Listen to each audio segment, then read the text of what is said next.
बोलो कृष्ण कन्हैया लाल की जय। राधे रानी की जय। हर हर महादेव की जय। सचिया जोता वाली माता तेरी सदा ही जय।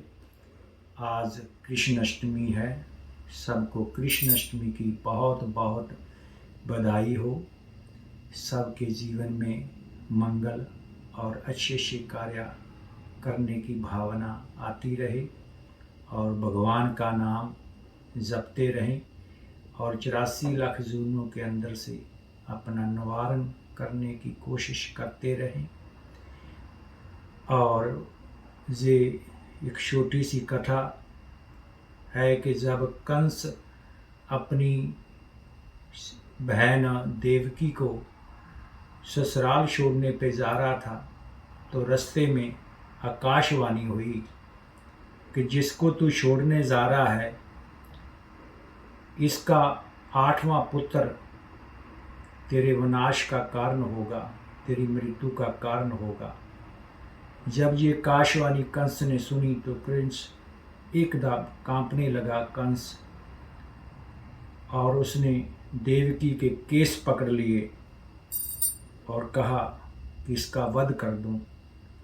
फिर उसने सोचा कि इससे पहले मैं अपने बनवई वासुदेव का ही क्यों ना वध कर दूं। जब उसको मारने की कोशिश करी तो देवकी रोने लगी और चिल्लाने लगी। उसने पांव पकड़ लिए कंस के। उसने कहा कि इसको छोड़ दो, मैं आपको वचन देती हूँ कि जो भी मेरे औलाद होगी तो मैं आपको भेंट करती रहूँगी, देती रहूँगी, आप उसका वध करते रहना, पर मेरे पति को ना मारो। और कंस को पता था कि वासुदेव और देवकी वचन के पक्के हैं, ये ज़रूर मेरी अपनी लाद को देते रहेंगे।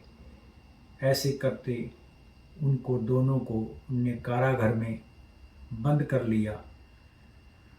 और जब बंद कर दिया तो उनके पहले जो थे 7 पुत्र हुए, तो 7 को एक एक करके कंस को देती रही और कंस उनका वध करता रहा। और जब 8वें की बारी आई तो भगवान कारागार के अंदर कृष्ण कन्हैया लाल जी प्रकट हो गए और उनके सामने बैठे हुए थे और बहुत बड़ा विशाल रूप था, सुंदर था। और उनने कहा कि माँ, मैं आपका पुत्र बनके अब दुनिया के सामने प्रकट होऊंगा। मैं आपके साथ अपना छोटा सा रूप बना के लेट जाऊंगा, पर उससे पहले आपको एक कार्य और करना होगा कि ये वसुदेव जी को जहाँ नंदगांव के अंदर जो नंद के भी एक माया की उत्पत्ति होगी, यानी एक लड़की की उत्पत्ति होगी, और ये वसुदेव को लेके जाना पड़ेगा मेरे को, और वहाँ छोड़ के आना पड़ेगा, और जो लड़की है उसको लाना पड़ेगा, और तभी कंस से आपका ये पुत्र बच सकता है और प्रजा को, दुनिया को न्याय मिल सकता है, और ये आपको करना होगा। देवकी ने कहा अच्छा, और भगवान कृष्ण ने छोटा सा अपना रूप बना लिया और रूप बना के लेट गए और वसुदेव को कहा कि चलो अब छोड़ के आओ मुझे। और सब दरवाजे बंद थे, सब दरवाजे भगवान की योग माया से सब खुल गए। भगवान उनको ले गए और वहाँ से एक छोटी सी लड़की का जन्म जो हुआ था, जो माया रूपी थी, उसको ले आए वापस और कारागार में ले आके उसको डाल दिया। जब कंस को सुबह पता चला कि देवकी के पुत्र हुआ है। पर बाद में जब कारागार में जाके देखा कि बोला कि नहीं, ये तो पुत्री हुई है।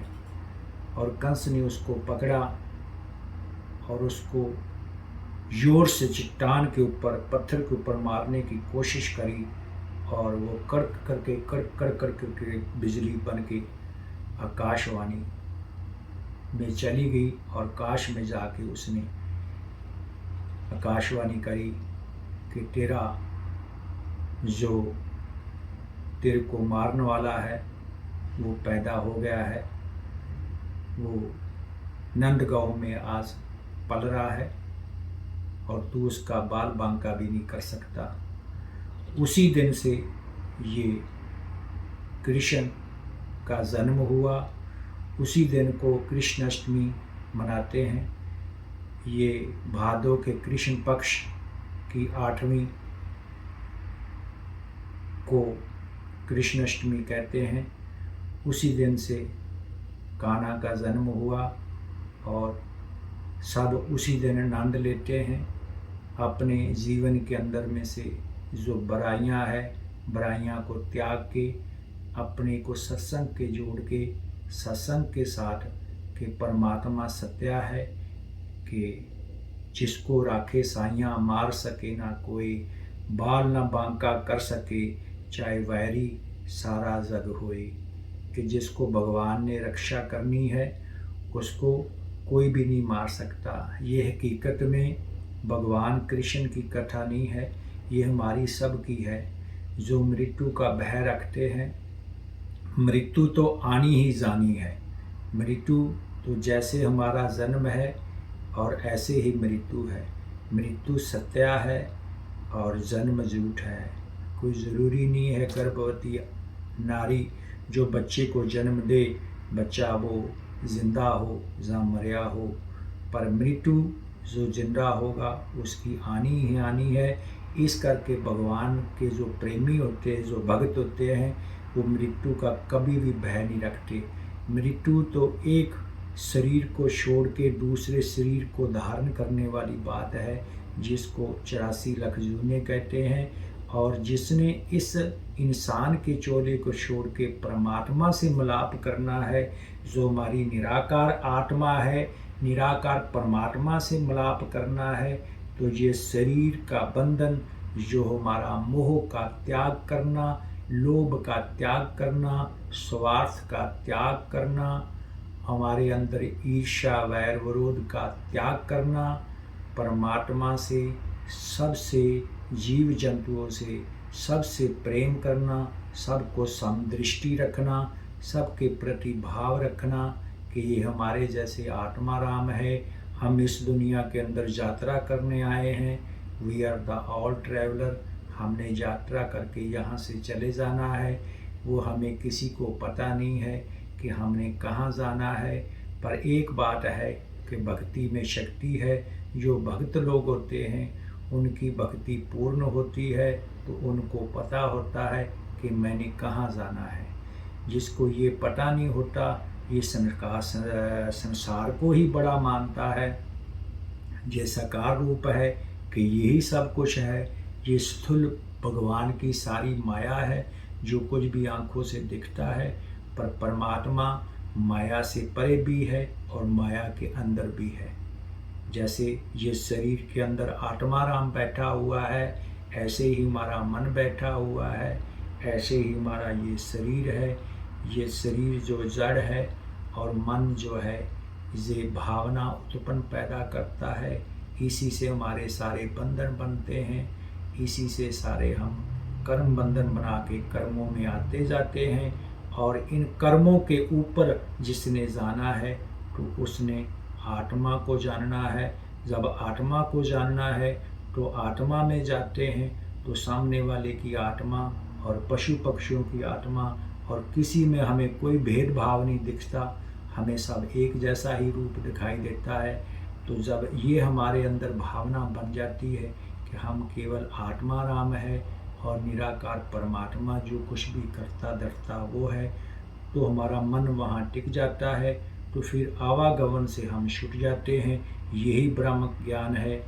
बस मैं इतना ही कहता हुआ जन्माष्टमी में सबको बहुत बहुत बधाई देता हूँ। जय कन्हैया लाल की, जय कन्हैया लाल की, जय कन्हैया लाल की। जय श्री राधे, जय श्री राधे, जय श्री राधे।